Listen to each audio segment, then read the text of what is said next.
বাংলার দুর্গা দর্শন করলেন চীনের দূতাবাসের আধিকারিক ও দূতাবাসের পরিবারের সদস্যরা। ভারত চীন এক সূত্রে বাঁধা পড়ল। ঐক্যের মানচিত্রে ধরা পড়ল দুই প্রতিবেশী দেশ। হুগলির পান্ডুয়ার ভুঁইপাড়া বারোয়ারি পুজো কমিটির উৎসবে একসঙ্গে ধরা দিল দুদেশ। একটি স্বেচ্ছাসেবী সংস্থার কর্ণধার সম্রাট চৌধুরীর ব্যবস্থাপনায় হুগলির ভুঁইপাড়ায় পৌঁছন চীনা দূতাবাসের 10 জনের কাছে আধিকারিক ও তাঁদের পরিবারের সদস্যরা। ভুঁইপাড়ার গ্রামের দুর্গাপুজোর ঐতিহ্য, আচার ও রীতিনীতির সঙ্গে একাত্ম হয়ে যান তারা। গ্রামের মানুষ তাঁদের অভ্যর্থনা জানান। চীনা দূতাবাসের কয়েকজন শুরু করেন ঢাক বাজাতে, কেউ আবার হাতে গ্লাভস পরে নিয়ে নাড়ু পাকাতে থাকেন। ভোগে গরম লুচি, ছোলার ডাল, আলুর দম খেয়ে তারা তৃপ্তি পান। ঢাক বাজানো থেকে পুজোর আসর মাতিয়ে রাখার কাজে পুজো উদ্যোক্তারা সাড়া ফেলেন।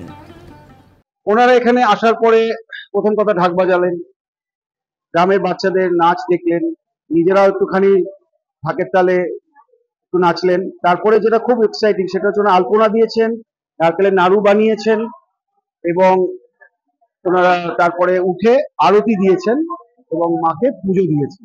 ওরা তারপরে আমায় বলেছেন এই জিনিসটা ওনারা কখনো কলকাতায় ফিল করতে পারেন না। কলকাতায় ওনারা ভিআইপি স্ট্যাটাসে সবসময় ফিতে কাটছেন, নয়তো জাঁকজমক দেখছেন। এই জিনিসটা আমাদের খুব ভালো লেগেছে, তাই জন্য এত গরমের মধ্যে ওনারা প্রত্যেকটা মুহূর্ত এনজয় করছেন। কলকাতা থেকে 90 কিলোমিটার দূরে গ্রামের পুজো দেখতে হাজির হন বিদেশি নাগরিকরা।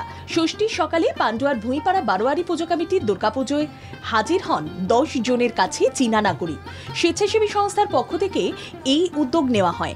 চাইনিজ কনসুলেট কলকাতার deputy control general mister cooing young সহ 10 জন প্রতিনিধি এই পুজোয় হাজির হন। এলাকার শিশুরা ফুল ও চন্দনের ফোঁটা দিয়ে তাদের স্বাগত জানান।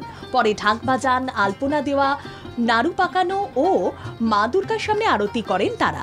ছোট ছোট শিশুরা তাদের হাতে তৈরি মাটির মূর্তি ও হাতে আঁকা ছবি উপহার হিসেবে তুলে দেন বিদেশিদের হাতে। কুইংয়ং বলেন, এখানকার পরিবেশ, পুজোর আচার আচরণ, মানুষের ভালোবাসার সবকিছুই আমার ভালো লেগেছে। এটা খুব ভালোভাবে এনজয় করেছি। দুর্গাপুজোয় বাঙালিদের কাছে নাড়ু একটা স্পেশাল খাবার। এটা আমি তৈরি করতে পেরে খুব ভালো লাগছে। প্রথম তৈরি করলাম, তার সঙ্গে ঢাক বাজালাম। আমি গ্রামের দুর্গাপুজোয় এই প্রথমবার এলাম, এটা আমার কাছে স্মরণীয় হয়ে থাকবে। Actually, yes, surely. Maybe the first time to experience Durga Puja in the village, it's very unique experience for me. I have fully experienced the whole process, the whole spirit, whole experience of Durga Puja as a villager. How to celebrate it? It's really impressive for me. It's an unforgettable experience. বাংলার দুর্গাপুজো আগেই বিশ্ববন্দিত হয়েছে। এবার সেই পুজোয় চীনের দূতাবাসের কর্মীরা সামিল হয়ে বাঙালির উৎসবকে যেন আলাদা মাত্রা দিলেন।